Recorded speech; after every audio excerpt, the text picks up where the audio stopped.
श्री माधवदास जी का चरित्र आता है कि आप बड़े विद्वान थे, आपका विवाह हुआ और विवाह के उपरांत आपकी पत्नी ने एक पुत्र को जन्म दिया। बालक का जन्म होते ही किसी कारण से पत्नी की मृत्यु हो गई और पत्नी की मृत्यु होने पर पूरा घर बड़ा उदास, निराश, हताश हो गया। माधवदास जी ने संस्कार आदि किए और उसके बाद ऐसी विरक्ति आई माधवदास जी को। विरक्त तो पहले से ही घर वालों ने ब्याह करा दिया था, विरक्ति तो उनके चित्त में थी, परंतु पत्नी की मृत्यु से अब और ज्यादा उनकी विरक्ति जो है वो प्रगाढ़ हो गई। उन्होंने मन में विचार कर लिया कि अब सब तज हरि भज, सब छोड़ छाड़ के ठाकुर जी को भजेंगे। एक बात कहें बंधुओं, माधवदास जी के चरित्र में नहीं कह रहा हूं, अपने विषय में, हम आप सब लोगों के विषय में कह रहा हूं कि हम प्रतीक्षा क्यों करते हैं कि जब कुछ घटना घटे तो ही हम ठाकुर जी के शरणागत हों। प्रतीक्षा मत करो घटना की। वास्तव में कोई घटना होने के बाद, ठोकर लगने के बाद या फिर किसी प्रकार की स्थिति आने के बाद जब हम भगवत सन्मुख होते हैं, ठाकुर जी को अच्छा तो लगता है पर उतना प्रिय नहीं लगता। लेकिन कोई व्यक्ति सर्व व्यवस्था होने के बाद भी, सब कुछ सुमंगल होने के बाद भी ठाकुर जी को शरणागत हो जाता है, तब ठाकुर जी को बहुत प्रिय लगता है। तब लगता है ठाकुर जी को, हाँ ये प्रेम मेरे लिए वास्तविक है। कोई व्यक्ति आपसे प्रेम इसलिए कर रहा है क्योंकि उसका मन नहीं लग रहा। कोई व्यक्ति आपसे प्रेम इसलिए कर रहा है क्योंकि उसके प्रेम के पीछे एक कारण विद्यमान है, एक कारण है जिसके कारण वो आपसे ब्याह कर रहा है। जैसे कि विवाह संबंधों में भी अगर कन्या ने आपसे विवाह किसी कारण से किया, चाहे आपके धन के लिए किया, चाहे आपकी संपत्ति के लिए किया, चाहे किसी और कारणों से किया, तो कारणों से हुआ संबंध आपको पता लगने पर इतनी प्रसन्नता नहीं होती, क्षोभ होता है चित्त में। ऐसे ठाकुर जी जब अपने शरणागत को देखते हैं तो शरणागत को देख करके ठाकुर जी तुरंत नेत्र बंद करके विचार करते हैं कारण क्या है इसकी शरणागति का। और जब कारण ठाकुर जी को पता चलता है, ओहो जीवन में दुविधा है, सब जगह ठोकर खा खा के बेचारा परेशान हो गया है, सब जगह विश्वास करके देख लिया लेकिन फिर भी इसको अविश्वास मिला है, सब जगह से ऐसा ऐसा हो करके अंत में मेरे शरण में आया, तो ठाकुर जी मुस्कुराते तो हैं पर प्रसन्न नहीं होते। लेकिन कोई व्यक्ति बिना किसी कारण के ठाकुर जी के सन्मुख चला जाए, बिना किसी कारण के ठाकुर जी का हो जाए, वो अति प्रिय होता है। अकारण प्रेम करो, अहेतुकी भक्ति करो ठाकुर जी की। किसी घटना की प्रतीक्षा मत करो कि वो हो तो ही हम ठाकुर जी के सन्मुख जाएं। अब घट गई है, उसके बाद आ चुके तो अब बुरा नहीं मानो, अब उनके लिए माधवदास जी की कथा सुनो। तो माधवदास जी का जीवन कैसा, वो तो पहले से ही शरणागति चाहते थे पर घर वालों के कारण ब्याह किया। पुत्र का जन्म हुआ, पत्नी मर गई, सब छोड़ करके शरणागति लेना चाहते थे ठाकुर जी की, पर तभी अपने छोटे बालक को देखा और घर वाले भी कहते थे अब ये इसका पालन पोषण कौन करेगा, इसका बेचारे का क्या अपराध, इसका क्या दोष, ये कैसे रहेगा। तो माधवदास जी का एक सूक्ष्म ममत्व उसके प्रति होने लगा, उसको अपने चित्त से लगा करके रखते। सोचते तो थे क्या करूं, घर वाले कहते एक और ब्याह कर लो। बहुत पीछे पड़ने लगे घर वाले, तो माधवदास जी ने एक दिन कह दिया, आप सब लोग जो मेरे पीछे पड़े हैं कि ब्याह कर लो ब्याह कर लो, मुझे आप सब आश्वासन दे दीजिए और आश्वासन करते हुए ये बता दीजिए कि अब मेरा जिससे ब्याह होगा वो कभी नहीं पधारेगी और उससे होने वाली संतान भी कभी नहीं पधारेगी, तो मैं ब्याह करूंगा। सारे रिश्तेदार पीछे हो गए, ये कैसी बात है, ये कैसी बात है। बोले नहीं, आप कह दो कि वो नहीं मरेगी तो मैं ब्याह कर लूंगा।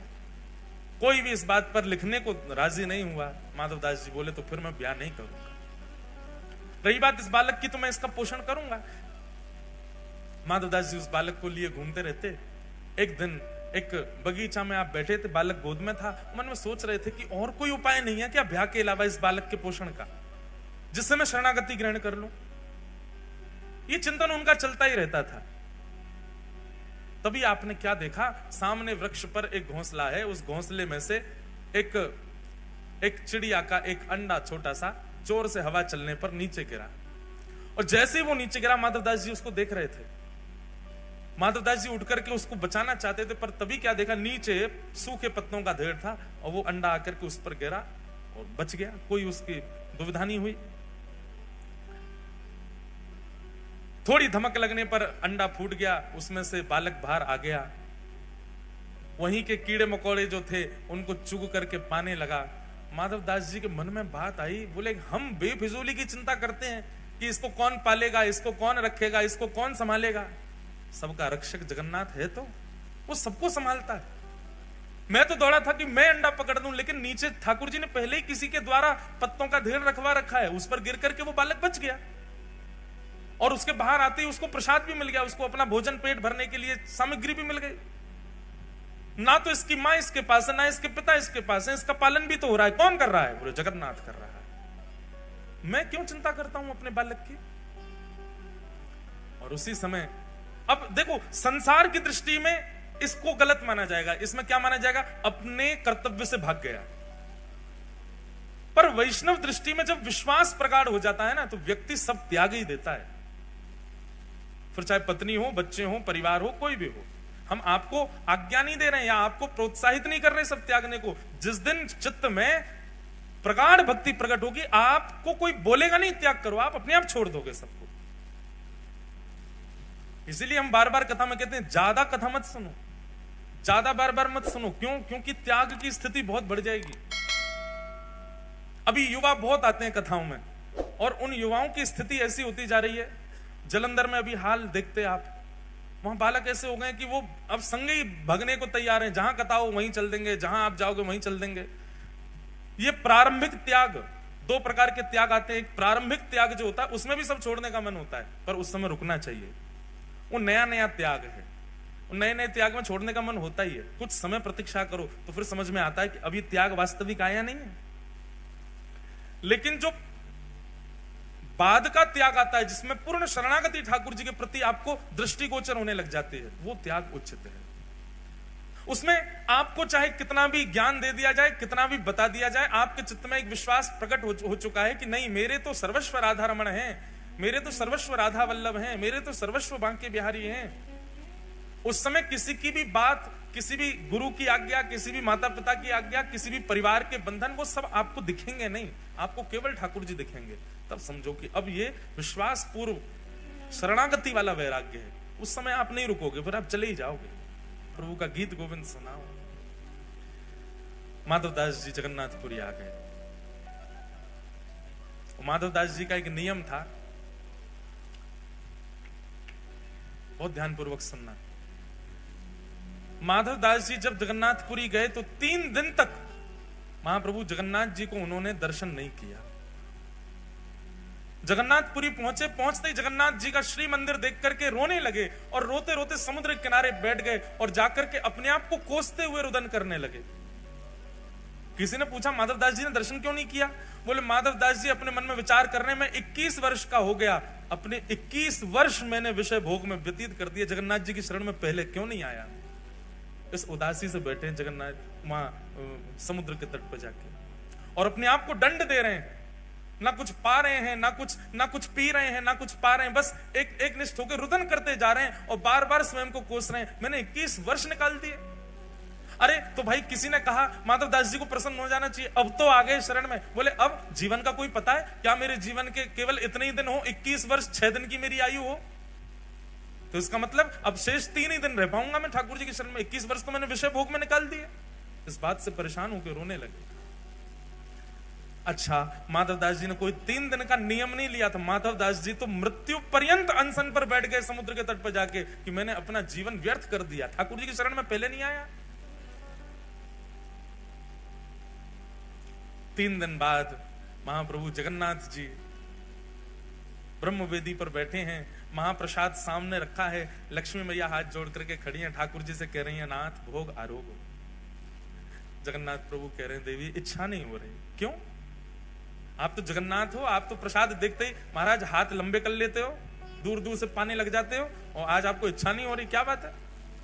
महाप्रभु जी कहते हैं एक मेरा भक्त सब छोड़ के आ गया, सब त्याग करके आया, त्याग करके मेरे शरण में आया है, लेकिन इस बात की ग्लानि में बैठा है कि इतने वर्ष मैंने क्यों संसार में विषय भोग भोगे। और वो भूखा प्यासा 3 दिन से पुरी में समुद्र के तट पर बैठा है। मुझे उसकी याद आ रही है, मुझे भूख नहीं लग रही है, तुम कुछ करो, उसके पास प्रसाद भिजवाओ, वो पाएगा तब मैं प्रसन्न होऊंगा। लक्ष्मी जी ने स्वर्ण के थाल में महाप्रसाद को, जबकि थाल में कभी महाप्रसाद नहीं पाया जाता, थाल में प्रसाद केवल ठाकुर जी पा सकते हैं जगन्नाथपुरी में, बाकी सबको तो पत्रों में पाना पड़ता है, मट्टी के बर्तन में पाना पड़ता है, थाल में कोई प्रसाद नहीं पाता।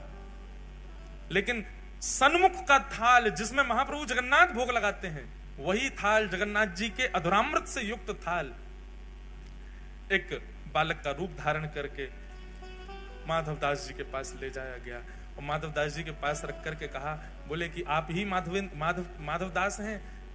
स्वर सुनकर के बोले हाँ जी मैं ही हूं। बोले श्री ठाकुर जी ने आपके लिए प्रसाद भेजा है मंदिर से, पा लीजिए। माधवदास जी तो महाराज प्रसाद देखने में व्यस्त हो गए, बालक अंतर ध्यान हो गया, प्रसाद देख करके इतने प्रसन्न हो गए, बोले ठाकुर जी ने प्रसाद भेजा, तुरंत प्रसाद पा लिया। प्रातः काल होते ही मंदिर में थाल नहीं मिला, सब जगह हाहाकार मच गई, पुजारियों पर प्रश्न चिन्ह उठाने लगे। गजपति महाराज ने पुजारियों को खड़ा किया, थाल कहां गया ठाकुर जी का? सब बोले हमने तो भीतर ही पधराया, पता नहीं कहां गया।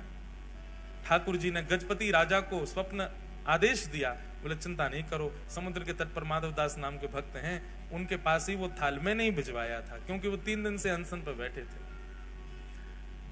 ये खबर सुनते ही सब पुजारियों सहित गजपति राजा गए और समुद्र तट पर देखा माधवदास जी बैठे प्रसन्न मुद्रा में, स्वर्ण का थाल रखा है, प्रसाद पा चुके हैं।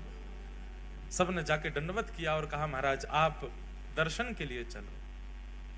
समस्त पुजारी और गजपति राजा माधवदास जी को लेकर के मंदिर में जैसे ही गए, मंदिर में माधवदास जी के प्रवेश करते ही ब्रह्मवेदी पर बैठे श्री जगन्नाथ झूमने लगे, ऐसे आनंदित होने लगे माधवदास को देखते। बंधुओं, हम सबने झूमते हुए ठाकुर जी को देखा है जब वो रथ पे जाते हैं, पर जैसे ठाकुर जी वो रथ पे जाते हुए झूमते हैं पंडा पुजारियों के संग, ऐसे ठाकुर जी वास्तव में अपने अनन्य भक्तों को देख के ब्रह्मवेदी पर झूमने लगते थे। कितने प्रसंगों में मैंने देखा, माधवदास जी के प्रसंग में देखा, यहां सालवेग के प्रसंग में देखा, रघुदास नाम के भक्त हुए उनके प्रसंग में देखा, ठाकुर जी ऐसे झूमते थे, मस्त मदमस्त हो जाते, जैसे मानो कोई वस्तु हो। अब हमारे जो जगन्नाथ जी है ना भागवत जी वाले, ये भी झूम जाते हैं। कई बार कथा में जोरदार कीर्तन होता है तो जोर से माइक बजता है तो ये भी ऐसे झूमते हैं, कभी कभी दिखते हैं। तो ठाकुर जी झूमने लगे माधवदास को, और जैसे ही झूमने लगे सब पंडा पुजारी जय जयकार करने लगे, हरि हरि बोलो, हरि हरि बोलो। महाप्रभु प्रसन्न हो गए माधवदास को देख करके। माधवदास जी ने प्रथम दर्शन किया श्री जगन्नाथ जी का, नेत्रों में अश्रु भराए, ठाकुर जी को निहारते रहे, दर्शन किया।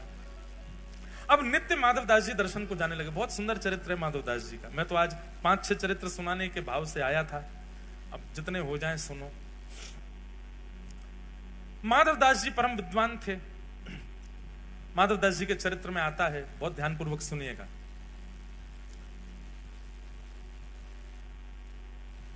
एक परम विद्वान पूरे भारत में घूमते घूमते सब जगह विद्वानों को परास्त करते हुए सब जगह से विजय पत्र लिखवा लेता था कि मैं जीत गया।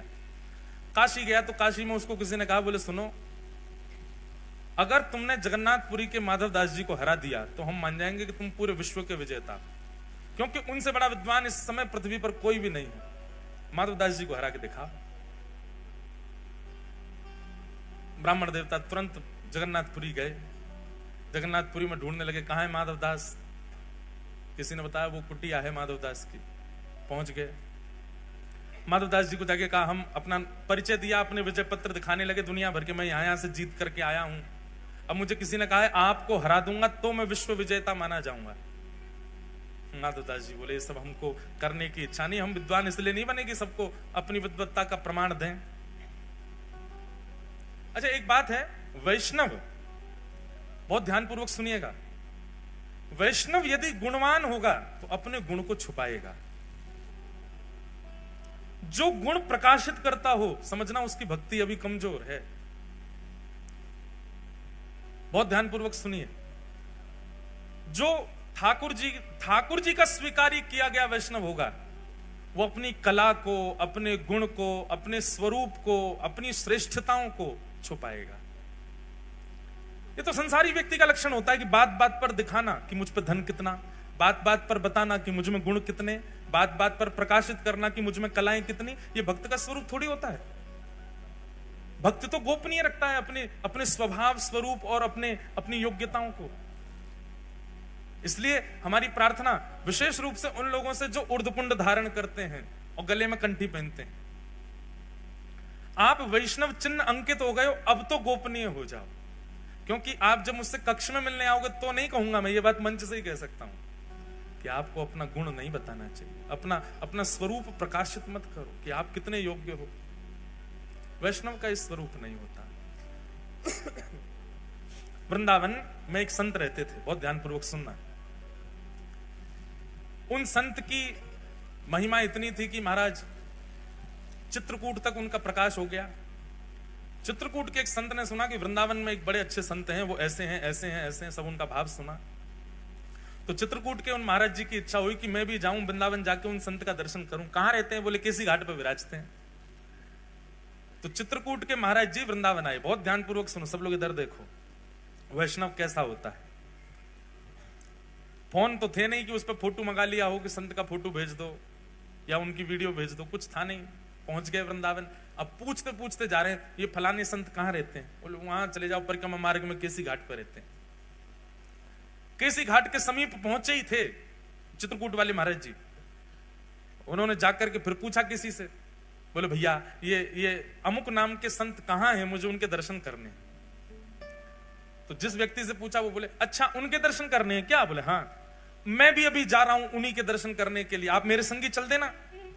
बोले हाँ भैया ये बढ़िया है, बार बार कहां ढूंढेंगे, आपसे ही पूछ लेंगे। अभी आप एक काम कीजिए, मैंने प्रसाद बनाया है ठाकुर जी का, आप पा लीजिए। कहां से आए आप? बोले चित्रकूट से आए भैया। ओहो चित्रकूट से आए, हमारे ठाकुर जी का प्रसाद पा लो। बैठा दिया, बैठा के उनको प्रसाद पवाया। प्रसाद पवाने के बाद बोले भैया आप चलो महाराज जी के हमको दर्शन करा दो। बोले अभी महाराज जी का समय नहीं है दर्शन का, वो ना 2 घंटा बाद मिलेंगे। 2 घंटा क्या करोगे? बोले क्या करें? बोले प्रसाद पाया, थोड़ी देर पढ़ लो, सो जाओ हमारे पास ही। आसन बिछा दिया, बढ़िया सुंदर चद्दर। अरे हमको नींद नहीं है। नहीं नहीं सो जाइए ना, आप इतनी दूर चित्रकूट से आए हैं। वो नहीं माने तो जबरदस्ती उनको सुला दिया। बोले लेटो आप। हाथ पांव दबाने लगे, पैर पकड़ के मसलने लगे, हाथ दबाने लगे, पैरन में घी लगाने लगे। अरे भैया काय को इतनी सेवा कर रहे हो, हम जिस काम के लिए आए वो आप करने नहीं दे रहे। उन महाराज जी से हमको मिलना, उनसे मिलवा दो। अभी ले चलूंगा, थोड़ी देर हमको सेवा करने दो ना, मैं भी जाऊंगा वहां पे, आपको ले चलूंगा। इतने में कोई तीसरा व्यक्ति आया। अब वो महाराज जी बेचारे चिढ़ गए थे।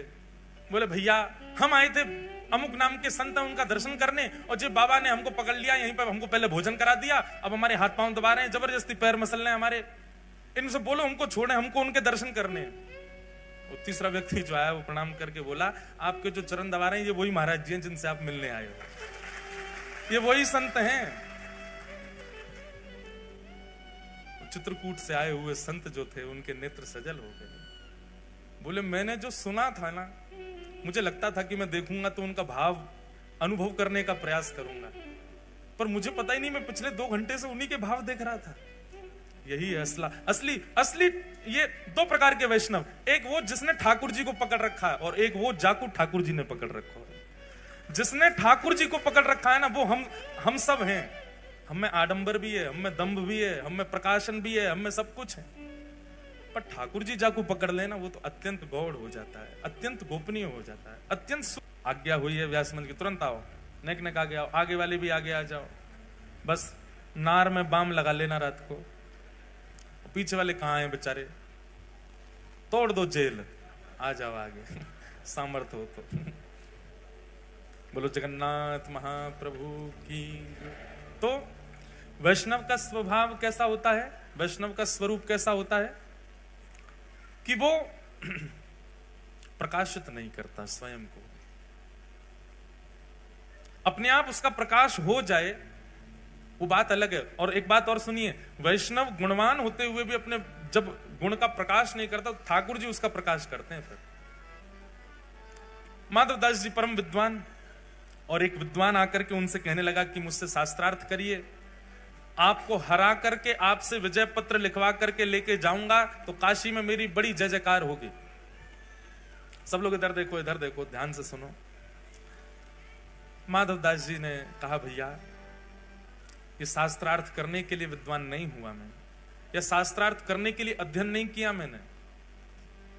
मुझे जो शास्त्रों से करना था वो मैं कर चुका, अब तो मैं भजन में लग चुका हूं, अब ये सब नहीं मेरा विषय नहीं है। वो तो पीछे पड़ गया। बोले नहीं आप मुझसे शास्त्रार्थ करो और मुझे विजय पत्र लिखवाना है। माधवदास जी बोले आप विजय पत्र ऐसे ही लिख लो, लाओ मुझे दो, मैं लिख देता हूं, क्या लिखना है? तो फिर वो बोलता जा रहा है, माधवदास जी लिख रहे हैं, क्या लिखना है? बोले लिखिए कि मैं जब आया, मेरा नाम लिखिए, अमुक नाम के ब्राह्मण जगन्नाथपुरी आए, इनका माधवदास जी ने बहुत स्वागत किया, माधवदास जी ने ऐसा किया, इस विषय पर शास्त्रार्थ हुआ, शास्त्रार्थ में चारों खाने चित हो गए माधवदास जी, और हार करके चरणों में प्रणाम करके अपनी हार स्वीकार की है।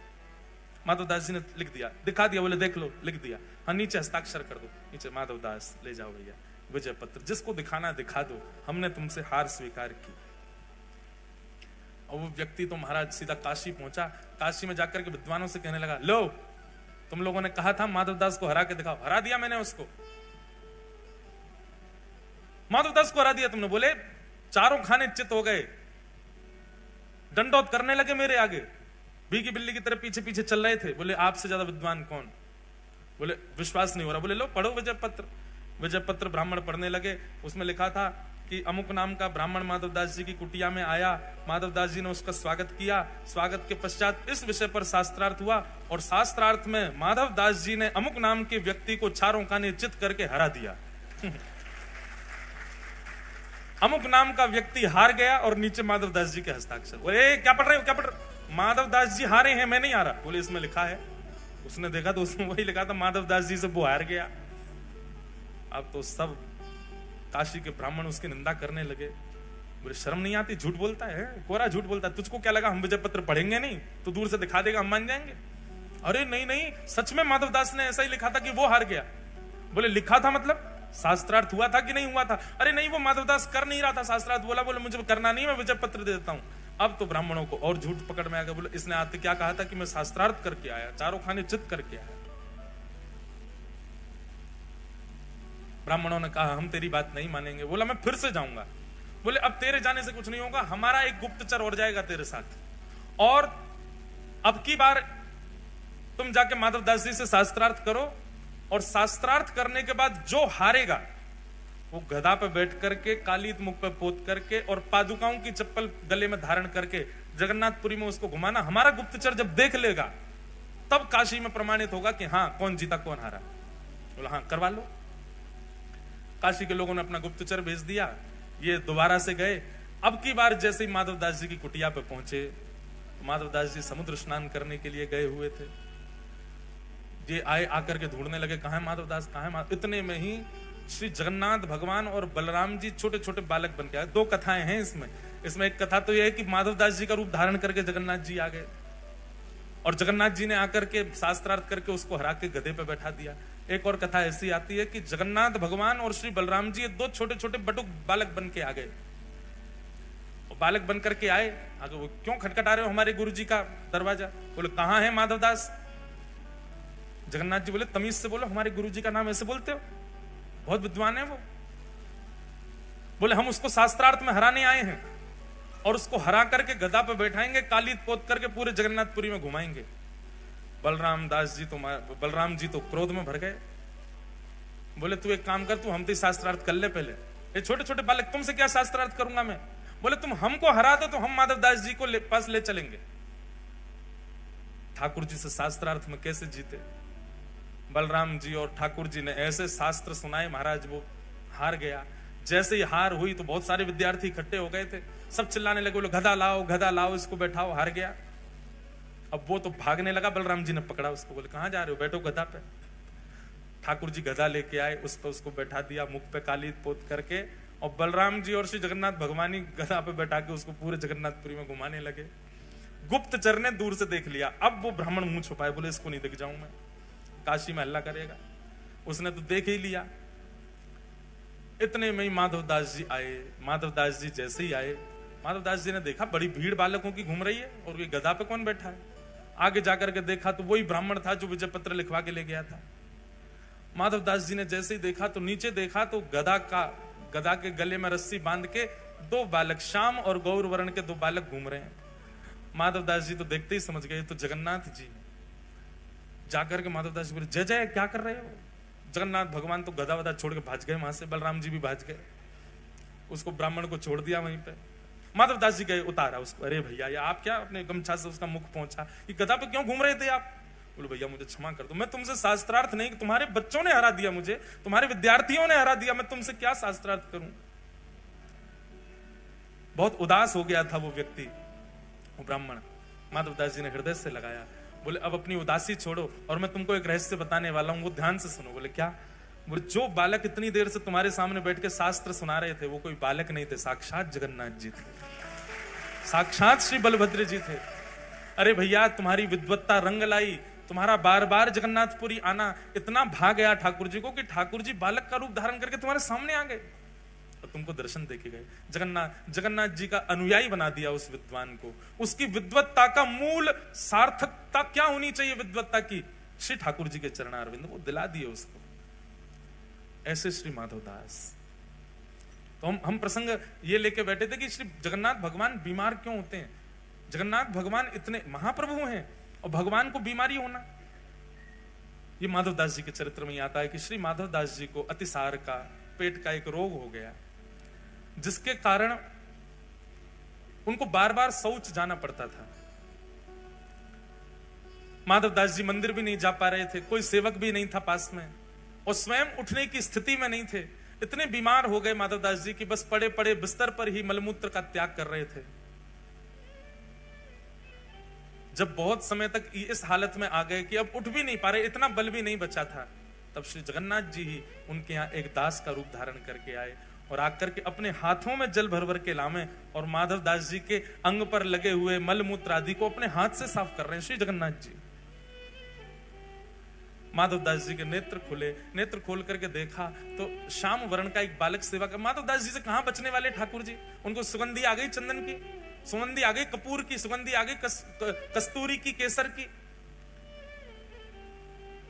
ठाकुर जी के श्री अंग से विविध विविध सुगंधियां आती हैं। एक संत जन बता रहे, कभी ठाकुर जी यदि समीप आ गए तो उनकी सुगंधी से पहचाना जा सकता है। ठाकुर जी समीप से आएंगे तो कुछ अलग अलग सुगंधी आएंगी, जैसे कि श्री अंग की सुगंधी चंदन की भांति होगी। ठाकुर जी समीप आएंगे तो कस्तूरी की, अगर शीतकाल में ठाकुर जी मिलेंगे तो कस्तूरी की सुगंधी आएगी, ग्रीष्म काल में मिलेंगे तो चंदन की सुगंधी आएगी। ठाकुर जी यदि वर्षा आदि के मौसम में कभी सामान्य रूप से मिल जाएंगे तो केसर कपूर की मिश्रित सुगंध आएगी श्री ठाकुर जी में से। ठाकुर जी जब समीप आएंगे, चाहे छद्म भेष में ही आ जाएं, उस समय का जो वातावरण होगा ना, आपके मन की स्थिति सर्वगुण योग्य हो जाएगी। जो विचलनता है, जो व्याकुलता है, जो असमंजसता है, ये सब एक प्रकार से समाप्त हो जाएंगी। ठाकुर जी जब समीप आएंगे तो वातावरण इतना अनुकूल हो जाएगा कि मानो निद्रा जैसी आ गई हो, कोई सुला दे बस, आलस्य नहीं, अत्यंत शांति और सुख का अनुभव होगा ठाकुर जी समीप आ गए तो। ऐसे अनेक अनेक भाव हैं। माधवदास जी तो पहचान गए, बोले कि ये कोई बालक नहीं है, साक्षात जगन्नाथ है। हाथ पकड़ लिया, क्या कर रहे हो ठाकुर जी आप? मेरे मलमूत्र को क्यों धो रहे हो? मुझ पर पाप क्यों चढ़ा रहे हो? भगवान कहते हैं, माधव, जब वैष्णव मेरे लिए परिवार का त्याग कर सकता है, वैष्णव मेरे लिए अपने पुत्र का त्याग कर सकता है, वैष्णव अपने लिए, मेरे लिए अपनी सब सुख समृद्धियों का त्याग कर देता है, विषय भोगों का त्याग कर देता है, अपनी युवावस्था का त्याग कर देता है, यौवन का त्याग कर देता है, तो मैं अपने वैष्णव के लिए भगवत बुद्धि का त्याग नहीं कर सकता? वास्तव में जो वैष्णव मेरे लिए इतना त्याग करता है वो फिर अपनी सेवा या अपनी क्रिया स्वयं थोड़ी करता है, मैं ही सेवा करता हूं, मैं ही क्रिया करवाता हूं। तुमने इतना त्याग किया, मैं तुम्हारे लिए इतना नहीं करूं? माधवदास जी बोले, तो फिर नाथ मेरे मेरे मेरे रोग को दूर कर दो। बोले, रोग तो तेरा प्रारब्ध है, वो तुझे भोगना पड़ेगा, और तू अगर नहीं भोगेगा तुझे जन्म लेने के लिए दोबारा आना पड़ेगा। माधवदास जी बोले, मुझसे ये रोग अब सहा नहीं जा रहा नाथ, कितने दिन का रोग और है? बोले, भगवान बोले, भी 15 दिन का और है, इसको और भोग लो। ठीक है नाथ, प्रयास करूंगा। लेकिन जगन्नाथ भगवान जैसे ही उसके भवन से निकले, मन में विचार करने लगे, ठाकुर जी ये बेचारों मेरे दर्शन नहीं कर पा रहा, इतना कष्ट में है, पतला दुबला सा बेचारा माधवदास, मैं इसके पास जाता हूं तो इसको और कष्ट होता है, और कोई इसकी सेवा में है नहीं है, कष्ट इतना ज्यादा अभी तक भोग चुका है कि 15 दिन में हो सकता है प्राण भी निकल जाए। तभी क्या होता है, शाम का समय हुआ और अचानक से माधवदास जी स्वस्थ हो गए। उनकी सारी पीड़ा दूर हो गई, सारा रोग निवृत्त हो गया, बिल्कुल मानो जैसे कुछ हुआ ही ना हो। ऐसे परम प्रसन्न श्री माधवदास जी हो गए। बोले ओहो, निश्चित ठाकुर जी आए थे, ठाकुर जी का स्पर्श होने से मेरा रोग ठीक हो गया। माधवदास जी स्नान आदि करके तैयार होकर के सीधे भागे सबसे पहले मंदिर। जैसे ही मंदिर पहुंचे, मंदिर के अंदर प्रवेश करते ही देखा तो पुजारी रो रहे थे, नेत्रों से आंसू गिर रहे। माधवदास जी बोले क्या हो गया? बोले ठाकुर जी को बुखार चढ़ गया है। श्री माधवदास जी का शेष रह गया 15 दिन का जो रोग था, 15 दिन का जो श्रम था, श्री जगन्नाथ जी ने अपने ऊपर ले लिया और स्वयं उसको, क्योंकि प्रारब्ध का है, उसको भोगना तो पड़ेगा ठाकुर जी ने। और आज तक ठाकुर जी उसको धारण करते हैं। साल में एक बार माधवदास जी की स्मृति में भगवान श्री जगन्नाथ पीड़ा में जाते हैं। है कोई इतना दयालु, है कोई इतना कृपालु संसार में? अरे लोग बोलते भले ही हैं कि आपका ये रोग मुझे लग जाए, आपकी ये पीड़ा मेरे जीवन में आ जाए। लोग ऐसा व्यवहार में बोलते जरूर हैं, पर इसको पालन करने वाले तो संसार में केवल जगन्नाथ जी, उन्होंने ही करके दिखाया। नहीं तो महाराज कोविड में दिख गया था, पति ने पत्नी बंद कर दी कमरा में, यहीं रहे, नीचे तो ही दवाई दे रहा है, भीतर पा लेना, व्हाट्सएप कर रहा है, स्टीम ले लेना। तुमने तो 7 जन्म 7 निभाने का कहा था। अरे पगली, बच्चों को कौन संभालेगा, मैं भी बीमार हो गया तो। पर ऐसा नहीं है, कई परिवारों को मैं जानता हूं वहां पर तो, अच्छा हमारे साथ क्या हुआ हम अपनी सुनाए, काय को ज्यादा इसको इमोशनल बनाए। हमारे जितने भी भाई लोग संग में रहते हैं, सब ब्राह्मण देवता। हम लोगों का नियम, मतलब कोविड जब शुरू हुआ था तो फर्स्ट लॉकडाउन जब लगा तो न्यूज पे आता था 3 बार हाथ धोएं, हैंड सैनिटाइज करें, घर में रहते हुए भी कम से कम इतनी दूरी रखें और ये सब। तो हम जब देखते थे, मैंने कि सुनो, इनमें से एक का भी पालन हम तो नहीं करेंगे। क्यों? मैंने कि अकेले बीमार होके हॉस्पिटल गया तो मन कैसे लगेगा? अगर जाएंगे तो सब जाएंगे संग में, तो रोज सबको पकड़ना, रोज सबको गले लगाना, रोज हुआ किसी को नहीं, पर हमारा ऐसा भाव था। मैंने कि जाएंगे तो एक ही एम्बुलेंस में भर के जाएंगे सब रे, अकेले मन नहीं लगेगा यार, वहां कहा करेंगे फिर। हमारी तो बातें अद्भुत हैं। एक हमारे पंडित जी बोले महाराज जी आप तो वैकुंठ जाओगे। मैंने कि तो वह हम तो नरक में जाएंगे। बोल रहे थे विनोद में। मैंने कि ऐसे काय को बोल रहे हो? बोले लेकिन आप एक बात लिखवा लो हमसे। मैंने क्या? आप वैकुंठ गए और हम नरक गए तो आप भी ठाकुर जी से कहोगे मेरा मन नहीं लग रहा, या तो उनको बुला दो या मुझे भेज दो। तो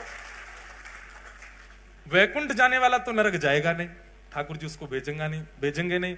तो मैंने तो बोले अंत तो गत्वा हमको ही नरक से बुलवाया जाएगा स्पेशल विमान से, उनको बुलवाओ। क्यों? बोले उनका मन नहीं लग रहा वहां पर। मैंने कहा अब ये तो विनोद की बात है, सब भैया कथा सुनवे वाले, कथा कहवे वाले, नित्य उर्द पुंड लगाने वाले, श्री लाल जी की नित्य सेवा करवे वाले, जे बैकुंठ भी नहीं जाएंगे, जे महाराज प्राण निकाल के पुनः वृंदावन में ही जन्म ले लेंगे, फिर से वृंदावन में आ जाएंगे। ये बात सत्य है। जितने भी भगवत भजन कर, और सुनिए, पुण्य की कामना से भजन करने वालों के लिए वैकुंठ होगा, पर प्रेम लक्षणा भक्ति के उपासक जो हैं, प्रेम लक्षणा भक्ति से जो ठाकुर जी को भजन करते हैं, जो प्रेम से ठाकुर जी की सेवा करते हैं, ठाकुर जी को भजते हैं, जिनकी कोई कामना नहीं ठाकुर जी से, नित्य सुबह शाम भजनताई गौर राधे श्याम, जपो हरे कृष्ण हरे राम, नित्य उर्दपुंड लगाते हैं, कंठी माला पहनते हैं, एकादशी निष्ठा करते हैं, जो प्रेम लक्षणा भक्ति के उपासक हैं, जे मृत्यु के बाद में वैकुंठ भी नहीं जाते, जे तो पुनः धाम में ही प्रकट हो जाते हैं, पुनः धाम में ही इनका जन्म होता है। आन में लो परिवार आपनो, सखी समाज में लायो, भाग्य बड़ो वृंदावन पायो, भाग्य बड़ो वृंदावन पायो, भाग्य बड़ो वृंदावन पायो, भाग्य बड़ो वृंदावन पायो। तो ठाकुर जी ने वो रोग ले लिया। माधवदास जी खूब रोए ठाकुर जी के सामने, पर भगवान बोले ये मेरे प्रेम का प्रतीक है, ये मेरे प्रेम का उपहार है माधव तुम्हारे लिए, कि अब मैं सदा तुम्हारे इस रोग को धारण करके रखूंगा। और 15 दिन बाद जब श्री महाप्रभु जी स्वस्थ हो गए, उसके बाद फिर ठाकुर जी रथ में आरूढ़ होकर के नाचते गाते हुए माधवदास जी के संग में समस्त वैष्णवों के संग गुंडीचा यात्रा के लिए गए। 7 दिन ठाकुर जी गुंडीचा में विराज करके लौट करके आए। माधवदास जी के मन में आया कि ठाकुर जी अब मैं आपके तो दर्शन करता हूं, आपके पास तो नित्य आता हूं, मेरी इच्छा है कि मैं एक बार वृंदावन दर्शन करके आऊं। माधवदास जी ने जैसे ही कहा मैं वृंदावन दर्शन करके आऊं, ब्रह्मवेदी पर बैठे हुए महाप्रभु जगन्नाथ जी, उनका मुखमंडल उतर गया, शुष्क पड़ गए ठाकुर जी। महाप्रभु जी बोले कहा भयो जय जय, ऐसे काय को है गए आप? ठाकुर जी बोले माधव मेरो मन कैसे लगेगा जगन्नाथपुरी में? जैसे सब वैष्णवों का मन मेरे को देख करके लगता है, ऐसे मेरा मन तुमको देख के लगता है। जब तक तुम नहीं आते हो दर्शन करने के लिए मैं उतावला रहता हूं, और तुम वृंदावन चले जाओगे तो फिर मेरा मन कैसे लगेगा? वैसे बंधुओं महाप्रभु जी नित्य वृंदावन जाते हैं। ये आप पीछे जो दर्शन कर रहे हैं ना श्री जगन्नाथ जी का, ये बड़ श्रृंगार का दर्शन है। कौन सा श्रृंगार? बड़ श्रृंगार। ये बड़ श्रृंगार कब होता है ठाकुर जी का? शयन में। एकमात्र ऐसे ठाकुर हैं पूरे भारत में जो रात में मालाएं पहनते हैं। पूरे दिना तो पहनते ही हैं, पूरे दिना श्रृंगार होता है, पर रात्रि में विशेष श्रृंगार होता है श्री महाप्रभु जी का बड़ श्रृंगार। और ये बड़ श्रृंगार का कारण, श्रृंगार क्यों करता है व्यक्ति? कहीं जाना हो तो श्रृंगार करता है। रात में सोने में कोई श्रृंगार करता है? सोने से पहले पतिदेव बाल काट रहे हों, परफ्यूम लगा रहे हों, मुख पे जो है गोरे होने वाली क्रीम लगा रहे हों, ये कहां दिखता है? कभी नहीं होता। सुबह सुबह व्यक्ति शेविंग करे, श्रृंगार करे, समझ में आता। नए कपड़े रात में 3 पीस निकाल करके लेटते समय ये सब करे तो अजीब नहीं लगे? महाप्रभु जी पूरे दिन श्रृंगार करे, तो रात में विशेष श्रृंगार होता है। आपको पता है रात्रि में श्री जगन्नाथ जी को जो यहां लड़ लगाई जाती है ना पुष्पों की, नेत्रों के ऊपर पलक के भाव से लगाई जाती है। ये केवल रात में ही धारण होती है ठाकुर जी को, दिन भर नहीं होती। एक अधर चुंबित माला होगी, अधर को स्पर्श करती भाई माला, वो इधर धारण करते हैं, यहाँ अधर चुंबित माला होती है। और पूरे दिन तो ठाकुर जी ऐसे दिखेंगे, हाथ नहीं दिखते, पर रात्रि के पुष्प श्रृंगार में ठाकुर जी की उंगली बनाई जाती है। ये जो ऐसे है ये ठाकुर जी की उंगलियां हैं, ठाकुर जी के हस्तकमल बनाए जाते हैं बड़ श्रृंगार में। क्यों? बोले कपाट बंद होते ही श्री जगन्नाथ जी अंतर ध्यान हो जाते हैं। बोले कहां चले जाते हैं? बोले श्री जी के पास जाते हैं रास विहार करने के लिए, श्री किशोरी जी के पास में रास विहार के लिए जाते हैं। और सुनो, बड़ श्रृंगार से पहले ठाकुर जी को गीत गोविंद लिपटाया जाता है। पूरे अंग पर ठाकुर जी गीत गोविंद पहनते हैं। क्यों? बोले गीत गोविंद यदि ठाकुर जी को नहीं पहनाया तो श्री ठाकुर जी वृंदावन नहीं जाएंगे, फिर वहां चले जाएंगे जहां गीत गोविंद का पाठ हो रहा होगा। और गीत गोविंद का पाठ जहां चलता है ठाकुर जी वहां दौड़ जाते हैं। अगर ठाकुर जी को गीत गोविंद नहीं पहनाया, ठाकुर जी वहां चले गए, तो श्री जी बेचारी निकुंज में अकेली बैठी प्रतीक्षा करेंगी। इसलिए श्री जी के रास विहार में ठाकुर जी समय से पहुंच जाएं, उससे पहले ठाकुर जी को गीत गोविंद पहनाया जाता है, फिर श्रृंगार किया जाता है। संपूर्ण श्रृंगार ठाकुर जी को सजा धजा करके बिल्कुल सुंदर बना करके भेजते हैं। क्यों? ठाकुर जी रास विहार में जा रहे हैं। इसलिए श्री जगन्नाथ जी रात्रि में वृंदावन ही जाते हैं, शयन पुरी में नहीं करते, वृंदावन ही पहुंच जाते हैं, वहां जाकर रास विहार करते हैं और रास विहार करके फिर आते हैं। ऐसे अद्भुत नाथ हैं हमारे जगन्नाथ। तो माधवदास जी कहने लगे मैं तो वृंदावन जा रहा हूं। ठाकुर जी बोले मत जाओ। माधवदास जी बोले जाऊंगा। तो ठाकुर जी बोले दूसरा उपाय, हमको ले चलो। माधवदास जी जोर से हंसने लगे, बोले आप कैसे जाओगे? यहां से नेक दूर गुंडीचा, वहां के लिए तो 6 महीना में रथ बनाना पड़ता है आपके लिए, और वो 6 महीना में बने हुए रथ में बैठ के भी कितना पाते हुए जाते हो आप गुंडीचा तक? बोले आप श्री मंदिर से नीचे तक उतर के जाते हो, बीच में 2 बार रसगुल्ला का भोग लग जाता आपको, इतनी तो भूख लग जाती है आपको। जैसे व्यक्ति टहलने जाए 6-7-8 किलोमीटर 500-600 कैलोरीज बर्न करके आए तब तो भूख लगे। हमारे ठाकुर जी कैसे पता है? अगर आपने श्री ठाकुर जी का नाथ द्वार की पद्धति में, पुष्टि मार्ग पद्धति में ठाकुर जी को उठा करके गोद में विराजमान करके पोशाक पहना के मुकुट धरा के माला धराई, इतने में ही ठाकुर जी इतने थक जाते हैं कि रोने लगते हैं। यशोदा मैया के का है गो? बोले मैया तेने मुंह को बहुत श्रमित कर दियो। क्यों? और तेने नभाते समय जोड़ते हाथ मीट दिए, तेने मुंह को गोद में उठा के यहां ते वहां कर दियो, तेने मेरी धोती बदल के दूसरी पहना दी, इतने मैया में तो थक गयो, हार गयो। तो यशोदा मैया श्रम भोग लेके आती है ठाकुर जी। कौन सा भोग? ये श्रम भोग आता है। बताओ, इतने में तो श्रमित हो जाते हैं, ये थक गए बेचारे, अब खवाओ इनको कछु। बोले आप ये श्री मंदिर से गुंडीचा अगर कोई व्यक्ति पैदल भी जाए तो 20-25 मिनट लगेगा उसको पहुंचना, इतना ही लगता है। जगन्नाथ महाप्रभु को गुंडीचा जाने में बीच में 6 बार 7 बार 10 बार भोग लगता है। इतना पा लेते हैं। बोले यहां तक तो आप 10 बार पाते हो, वृंदावन तक तो आप पूरे भारत का अन्न पालोगे। जय जय, यहीं विराजो। हम होके आते हैं।